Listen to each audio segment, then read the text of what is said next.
Good morning everyone. मेरा नाम चंद्रज्योति सिंह है और मेरा यूपीएससी सिविल सर्विसेज एग्जामिनेशन 2019 में 28 रैंक आया है। ये मेरा पहला प्रयास था और मेरी उम्र 22 साल है। अपनी स्ट्रैटेजी शेयर करने से पहले मैं कुछ आप लोगों को अपने बारे में बताना चाहूँगी। मेरे माता पिता दोनों ही आर्मी में थे, इसीलिए मेरा बचपन भारत के कई डिफरेंट शहरों में गुजरा। अंत में मैंने Saint Stephen's College Delhi University में एडमिशन लिया। वहाँ से हिस्ट्री ऑनर्स में ग्रेजुएशन परस्यू किया। ग्रेजुएशन मेरा 2018 में ख़त्म हो गया था और उसके बाद ही मैंने यूपीएससी की परीक्षा की तैयारी शुरू कर दी। 2019 में मैंने अपना पहला अटैम्प्ट लिखा। ये था कुछ मेरे बारे में। अब मैं आपको अपनी जर्नी बताऊंगी और उसी के साथ अपनी स्ट्रैटेजी भी बताऊंगी। मेरी जर्नी, जैसा कि मैंने आपको बताया, जून में शुरू हुई थी, जून 2018। पहले 5 महीनों में मैंने अपना पूरा सिलेबस फिनिश कर लिया था। मैं आपको बताऊंगी ये कैसे किया मैंने। पहले तो मैंने अपना समय 2 भागों में डिवाइड कर दिया, अपना स्टडी टाइम। पहला जो भाग था उसमें मैं अपना जीएस का सिलेबस ख़त्म करती थी और दूसरे भाग में मैं अपना ऑप्शनल का सिलेबस। साथ ही में मैं इन 2 स्टडी टाइम को छोड़ के रात को अपना न्यूज़पेपर पढ़ा करती थी। न्यूज़पेपर में मैं केवल 1 से 1 घंटा लगाती थी या मैं 1 से 2 घंटा लगाती थी।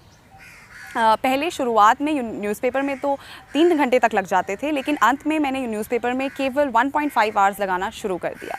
अपना सिलेबस ख़त्म करने के बाद जब अक्टूबर के आसपास मैंने मॉक टेस्ट सीरीज़ ज्वाइन कर दी। मैंने इस वक्त केवल प्रीलिम्स की टेस्ट सीरीज़ ज्वाइन की थी और इस वक्त अपना एक हिस्ट्री ऑप्शनल की भी टेस्ट सीरीज़ स्टार्ट कर दी थी। ये टेस्ट सीरीज़ मैंने जीएस कोर्स से ली थी। साथ ही में मैं अपने जीएस के लिए आंसर राइटिंग भी करती थी। आंसर राइटिंग को मैं अपना इवैल्यूएट भी कराती थी। इवैल्यूएट मैं ऑनलाइन फोरम्स जैसे इनसाइट्स आईएएस जैसी वेबसाइट्स पे करवाती थी। ये करने के बाद जब प्रीलिम्स में केवल 2 महीने बचे थे, तब मैंने केवल और केवल प्रीलिम्स पे ध्यान दिया।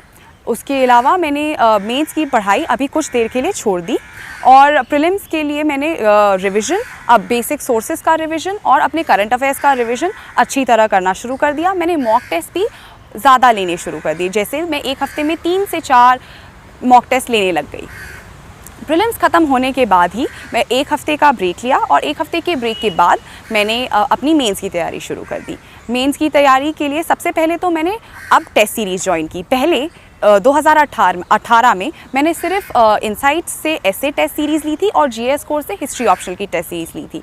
ये मेरी जीएस मेंस की पहली टेस्ट सीरीज़ थी। मेंस के लिए मैंने 2 टेस्ट सीरीज़ ली थी। पहली टेस्ट सीरीज़ तो मैंने विजन आईएएस से ली और दूसरी टेस्ट सीरीज़ मैंने फोरम आईएएस से ली थी। इसके अलावा मैंने ऐसे टेस्ट सीरीज़ भी ज्वाइन की थी। ऐसे टेस्ट सीरीज़ में मैंने 2 टेस्ट सीरीज़ दोबारा ज्वाइन की, एक विजन आईएएस और एक फोरम आईएएस पर। इन दोनों के अलावा मैंने हिस्ट्री के लिए सेल्फ स्टडी हिस्ट्री वेबसाइट से मेंस के लिए टेस्ट सीरीज़ लेना शुरू कर दिया। अपना मेंस ख़त्म करने के बाद मैंने 1 हफ़्ते का ब्रेक लिया। उसके बाद ही मैंने मेंस की पढ़ाई दोबारा से शुरू कर दी, क्योंकि मुझे ये पक्का नहीं पता था कि मेरा मेंस क्लियर हो जाएगा। लेकिन साथ साथ में मैंने अपनी इंटरव्यू की भी थोड़ी बहुत तैयारी शुरू कर दी और मैं करंट अफेयर्स से अप टू डेट रहती थी। जब मेंस का रिज़ल्ट आ गया तब मैंने दोबारा से फुल तैयारी शुरू कर दी इंटरव्यू के लिए।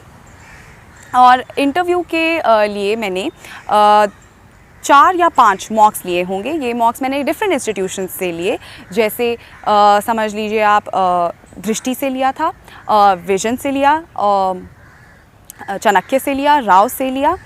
इन सब इंस्टीट्यूट से मैंने मॉक लिया because I wanted to best evaluate myself and see how well I fare in different sorts of panels. इन सब के बाद मैंने अपना इंटरव्यू दिया और उसके बाद दोबारा मैंने ब्रेक लिया और फिर 1-2 हफ्तों के ब्रेक के बाद मैंने दोबारा से पढ़ाई शुरू कर दी।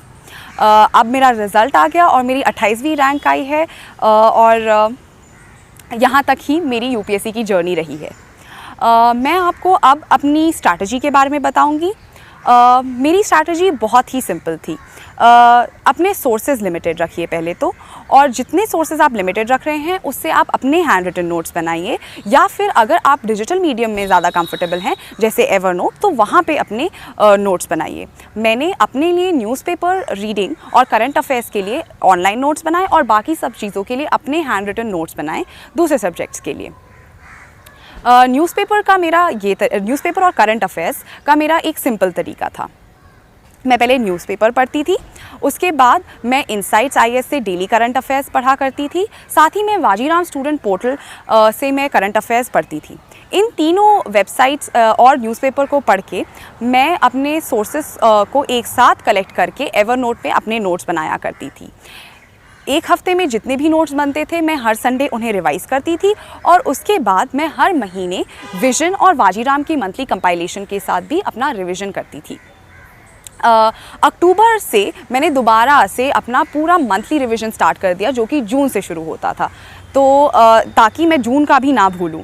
आफ्टर ऑल ह्यूमन ब्रेन है, तो revision is a must for clearing this examination. तो आप न्यूज़पेपर और करंट अफेयर्स का बार बार रिवाइज़ करते रहिए, अपने नोट्स बनाइए ताकि आप जल्दी से जल्दी रिवाइज़ कर सकते हैं। अब आई बात जनरल स्टडीज़ की। General studies for mains and prelims मैंने पहले इंटीग्रेटेड ही रखा। जब प्रीलिम्स पास आने लगा, so then I started just focusing on the prelims. For both mains and prelims my sources were very simple, very limited.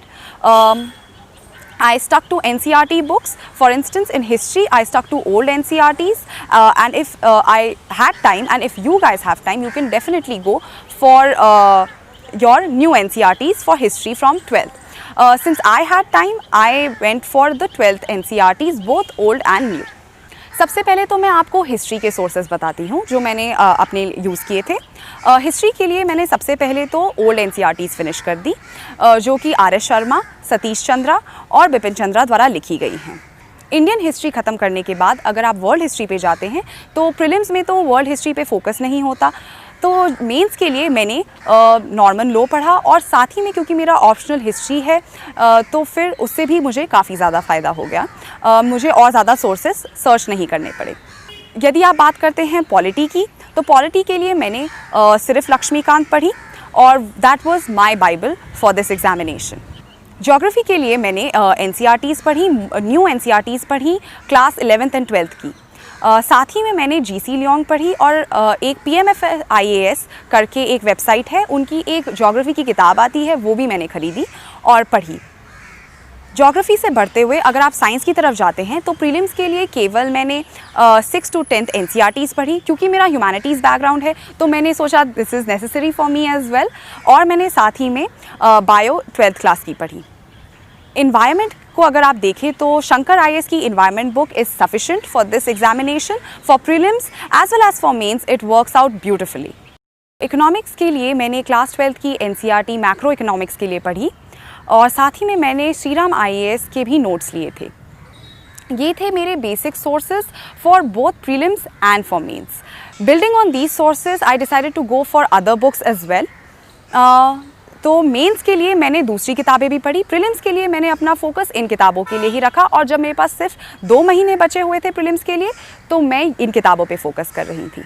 अब अगर आप मेंस की तरफ देखते हैं तो हिस्ट्री के लिए मैंने अपने सोर्सेज सेम ही रखे। GS1 हिस्ट्री के लिए यही सोर्सेज थे। अगर आप आगे चल के देखें तो वर्ल्ड हिस्ट्री के लिए भी मैंने जैसे आपको बताया नॉर्मन लॉ मैंने पढ़ा, और जो टॉपिक मुझे कुछ नहीं मिलता था या ढूंढने में मुश्किल होती थी तो मैं उसको गूगल कर लेती थी, साथ ही में यूपीएससी कीवर्ड डाल देती थी। अगर आप GS2 पे जाएं तो it was more of current affairs oriented, तो लक्ष्मीकांत तो है ही, साथ साथ में आप उसे करंट अफेयर रीडिंग के साथ सप्लीमेंट करें। Going to your GS3, again Sriram IAS is your basic, but do read other sources such as your current affairs as well as some reports that the government brings out. GS4 के लिए मैंने वाजीराम के notes refer किए थे, और साथ ही में मैंने 2-3 यूट्यूब चैनल्स देखे थे। The first and foremost being the school of life, जिसमें बहुत ही अच्छे से बहुत ही ब्यूटिफुली फ़िलोसफिकल आइडियाज़ को समझाया जाता है। GS4 के लिए ये स्कूल ऑफ लाइफ के वीडियोस देखने के साथ साथ मैंने कुछ इम्पॉर्टेंट फ़िलोसोफर्स के भी आइडियाज़ कहीं और से भी देखे, जैसे कि आप उन्हें सिर्फ गूगल कर दीजिए, आपको जो टॉप वेबसाइट्स आती हैं आप उन्हें यूज़ कीजिएगा. Same goes for any topic in the GS syllabus. Anything that you cannot find in the traditional sources, you can simply Google and just write the keyword UPSC in front of it. You will find multiple sources. Some of the best sites to refer to are Civils Daily, Insights IS for their online content. सबके बाद मैंने अपनी optional की भी तैयारी जब साथ साथ में ही की थी. As I said, current affairs इस एग्ज़ाम के लिए बहुत ही important है, तो always if you have to improve your answers or like give it that X factor that the examiners are looking for, so always pepper in your answer with current affairs. Coming to the strategy bit, मैंने आपको जैसे ही बताया prelims के लिए what is most important is keeping up to date with your current affairs, revising them once, at least not just once, multiple times rather.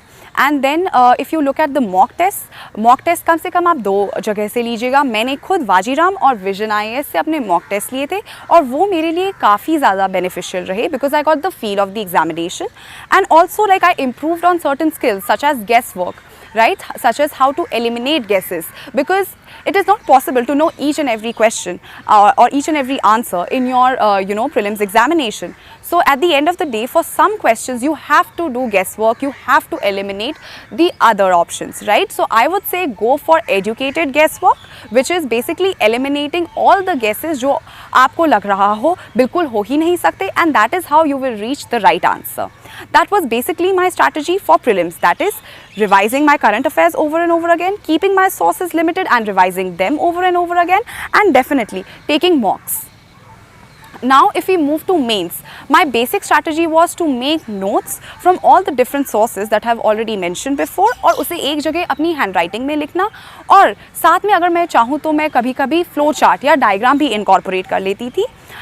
इस incorporation से मुझे ये भी पता चल जाता था कि I can make this answer so much more presentable for the examiner, और साथ ही में the same answer can be made much more interesting for me to revise later on. So that way it kept my motivation up, didn't let me get bored, and then it prepared me for the examination as well. For mains, what I would like to suggest to all of you is that obviously do answer writing once your syllabus is over, but after that also join some test series. मैंने भी अपने mains के लिए test series जैसे मैंने बताया join की थी. मैं क्या करती थी, जो भी सिलेबस था टेस्ट सीरीज़ का उस हफ्ते में मैं रिवाइज़ कर लेती थी. For instance Monday to Sunday मैंने रिवाइज़ किया, और मैं मंडे टू सैटरडे एक्चुअली मैंने रिवाइज़ किया, और फिर उसके बाद संडे को मैं अपना एग्ज़ाम देती थी. And then I would see how well I fare in both the test series that I was taking. Obviously you have to go back to your test series and then look at them again and again and see where you fell short and how you can best improve yourself, right? And always look at the remarks that the teachers are giving.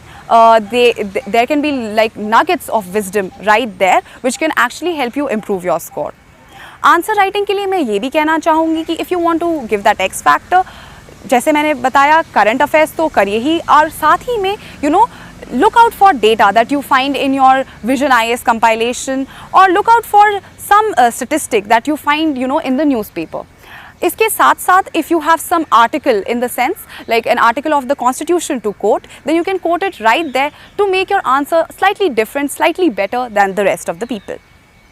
Prelims और mains के लिए मैं आपको एक और बात कहना चाहूँगी. अपने एग्जाम से पहले again go through all the मॉक्स that you've written and see what are the comments. Again, for instance, in mains the teachers will have given you comments, and then you can improve your answers at the last minute also, but also see the answers that you could not answer and see if you can answer them at the last minute revision, and I'm sure you will be able to, because you will have done these mock tests and you will have learned from the evaluators comments.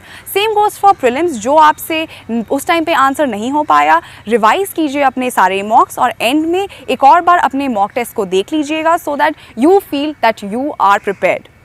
आखिरी में आपसे मैं ये बात भी कहना चाहूँगी कि that this examination takes almost a year of your life, और उससे पहले यदि आप एक साल ड्रॉप कर रहे हैं तो फिर एक और साल चला जाता है. So how to keep your morale and motivation up? I would say the best way to keep your morale and motivation up is have a good support system. For me, my support system were my parents and my friends. I could call them at any point in the day and they were there to listen to me and hear me complain, or just to talk and share my troubles. I would just talk to them. साथ ही मैं ये भी कहना चाहूँगी कि don't take too much stress, साथ साथ में ब्रेक्स भी लीजिएगा. I use to take a break every 15 days and I suggest all of you do the same. Just take your mind off from the studies, try to read a book or watch a movie or just meet a friend. That would be really helpful and that would also rejuvenate you for the journey ahead. And में मैं सिर्फ आपसे ये कहना चाहूँगी कि this examination is all about taking the middle path. Whether you're writing the mains examination or whether you're taking the middle path with yourself. By that I mean, in the mains examination you always have to provide a balanced view. In the interview also you have to come across as a balanced person. Similarly, when you're taking it with yourself, you have to not be too harsh or too lenient with yourself, and there you go. That's the strategy. What I feel is that, if you are confident of yourself throughout this journey and you know that you are doing your level best and you're combining smart work and hard work, you will definitely succeed, and best wishes to all of you.